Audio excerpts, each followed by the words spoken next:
You'll be fine, Christine. Woo!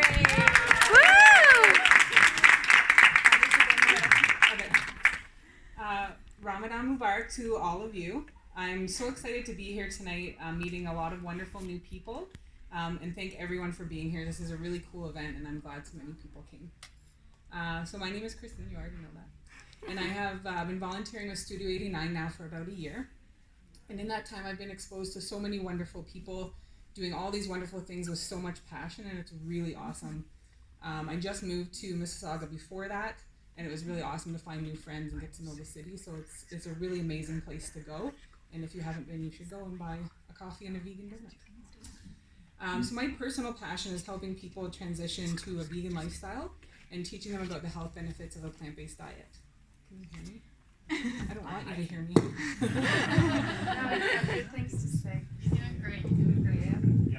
Is that on? And then like right in here? Yeah, it's perfect. Okay. How about this? Yeah? Okay, perfect. Okay, so I'll start again. So my personal passion is helping people transition to a vegan lifestyle and teaching them about the health benefits of a plant-based diet. So I do this through helping host vegan potlucks at Studio 89 once a month. You should come out. And we also host other events as well. And I volunteer for Challenge 22 Plus, which is a free online Facebook group where you can try to go vegan for 22 days. And we have over 10,000 participants each month that join. And you can also volunteer as well. So if you want to ask me about that later, you definitely can.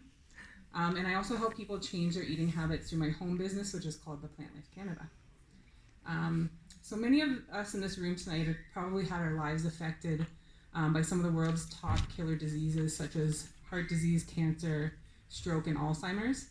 But what I think a lot of people might not be aware of is how little those diseases have to do with genetics. So even the National Cancer Institute says that only 5 to 10% of all cancers are related to genetics.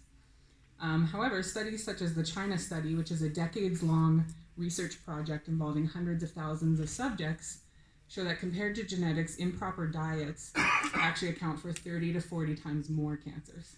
So some people know that diseases are genetic, you might know that, but also eating habits are passed down through generations as well. So due to the power that animal agriculture and more recently big pharma and food companies hold, society has actually been misled about nutrition for centuries. Even Carl Voigt, who is the scientist celebrated as the father of nutrition, and he sort of helped fine-tune what macronutrients are, he concluded that about 52 grams of protein is all you need in a day for the average meal. But he actually recommended that we eat 120 because he knew that animal agriculture was driving the economy at the time.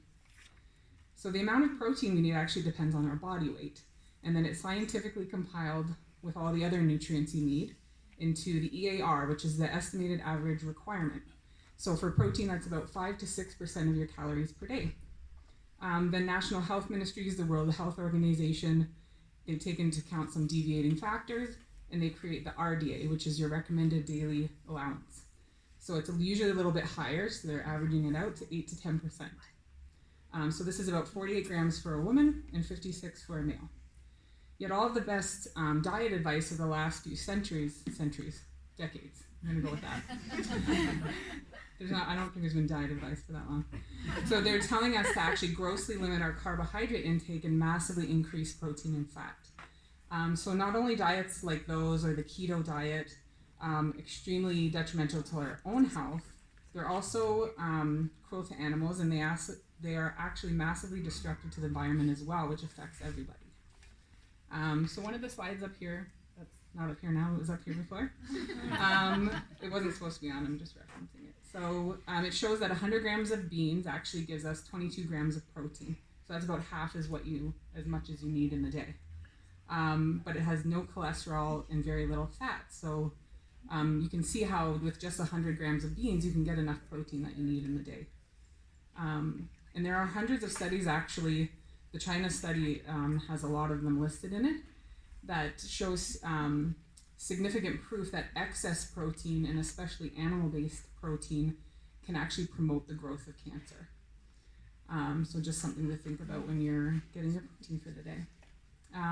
Fasting for health or spiritual reasons is one of the most ancient traditions in human history, but I don't have to tell a lot of you guys that because you're doing it right now. So from Muslims to Buddhists, Christians, ancient Greek philosophers to Benjamin Franklin have practiced fasting and extol its virtues. And when we fast, even as simply as the time in between meals, our body actually starts healing itself immediately. So our liver and our intestines start replacing cells, inflammation is reduced, our immune system begins to regenerate, mental concentration is said to increase, and insulin resistance decreases, which is actually a good thing. When we break our fast, physicians and experts agree it should be done slowly and with care.